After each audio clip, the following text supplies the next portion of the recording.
Hello everybody, I am Lavina, I am in C final and this is my YouTube channel. यहाँ पे हम बात करने वाले हैं कि सी फाउंडेशन में अगर आप हैं तो 20 दिन ही बाकी हैं एग्ज़ाम में, तो आपको क्या करना चाहिए, क्या नहीं करना चाहिए, कैसे करना चाहिए।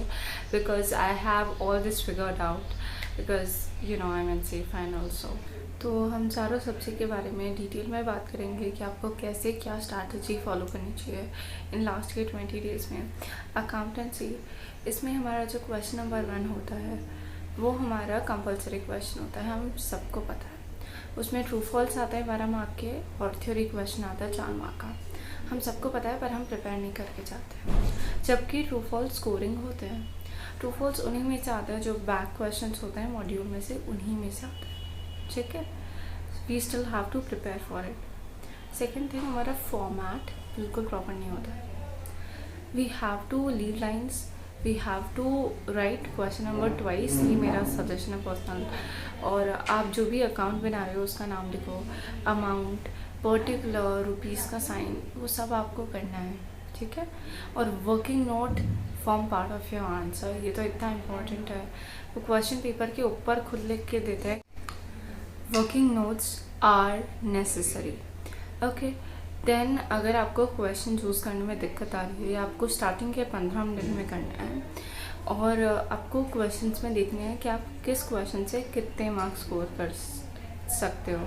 अगर आपके पास 2 क्वेश्चन है, अगर आपको 20 में से आपको लग रहा है इसमें आपको 12 मार्क करीब आ जाएंगे और दूसरे में 10 ही आ पाएंगे, तो obviously you will go for 12 marks वाला जिसमें ज़्यादा मार्क्स मिलेंगे आपको। ठीक है, फिर उसके बाद सबसे जो फाउंडेशन में एक चैप्टर था फाइनल अकाउंट्स, जो कि बहुत उसका लेंदी क्वेश्चन आता है और उससे मैं डरती थी। सो देयर इज थिंग, अगर ऐसा हो तो वो डिवाइडेड स्मॉल, आपके पास बहुत सारी नोट्स होते हैं उसमें ऐसा रहता है कि जो भी अंडर वैल्यूएशन ऑफ स्टॉक है, जो भी एडजस्टमेंट्स करने हैं वो नीचे लिखे रहता है। उन सबको आपको एक एक करके करना है। और आप हमारा जो सेकंड पेपर है वो है बिजनेस लॉ का। इसमें सबसे हम बहुत ज़्यादा गलती करते हैं कि जो लॉ है वो हमारा टफ़ होता है, तो हम उस पर इतना ध्यान दे देते हैं कि हम BCR को भूल ही जाते हैं, जबकि उसके भी 40 मार्क होते हैं।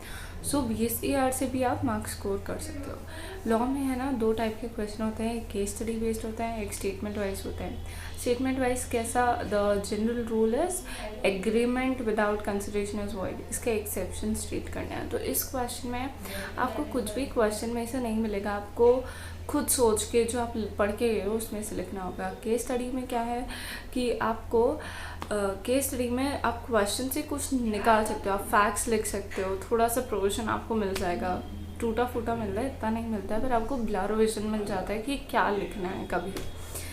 ठीक है, फिर उसके बाद अपन जो लॉ में है ना सेक्शन कोड करते हैं, आपको सेक्शन तभी कोड करना है जब आपको बिल्कुल श्योरिटी हो।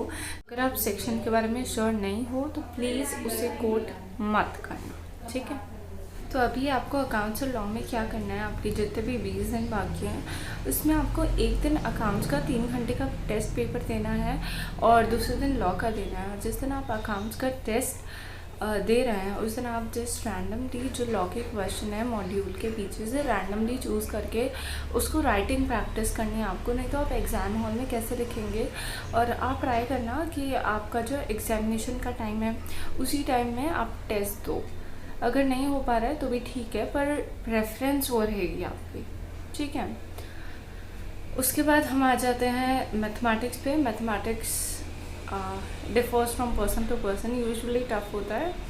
तो इसमें क्या करना है, इसमें जो स्टैटिस्टिक्स है वो 40 मार्क का आता है, जिसमें जो हमारे 5 मार्क का क्वेश्चन रहता है C एक्सरसाइज में, वो आपको करने की ज़रूरत नहीं है। बाकी जो आपको क्वेश्चन टफ लगते हैं वो करने चाहिए आपको। और एडिशनल क्वेश्चन इतने के क्वेश्चन ऐसे अटैम्प्ट करने हैं जब आप 70 to 80% श्योर हो कि यही आंसर है। इकोनॉमिक्स पे आ जाते हैं। इकोनॉमिक्स में आपको रीडिंग प्रैक्टिस करने की ज़रूरत नहीं है, MCQ बेस्ड होता है। आपको पीछे के सारे MCQs करने हैं और सैम्पल पेपर करना है। और MCQs आप जब भी करो आई से कि आप लैपटॉप से देख के करो, क्योंकि अगर आप बुक से देख के करते हो ना तो बुक में अगर आप टिक लगा के रखते हो तो आपको पहले ही आंसर दिख जाता है और आपको लगता है हाँ मेरे को तो ये पहले से ही आता था। नो, यूज़ लैपटॉप या ऑनलाइन आप देखो क्वेश्चन पेपर और आप लिखते जाओ कौन सा ऑप्शन सही है। ठीक है, फिर आपको इको में एक दिक्कत होती है कि हमें लगता है कि हम मैथ्स में पास नहीं हो रहे हैं, इको का पढ़ के क्या कर लेंगे।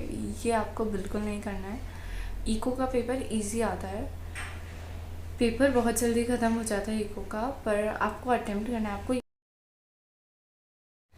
Thank you so much for watching this video, and if you have any more queries about C Foundation, you can surely comment down below. Thank you. I love you so much.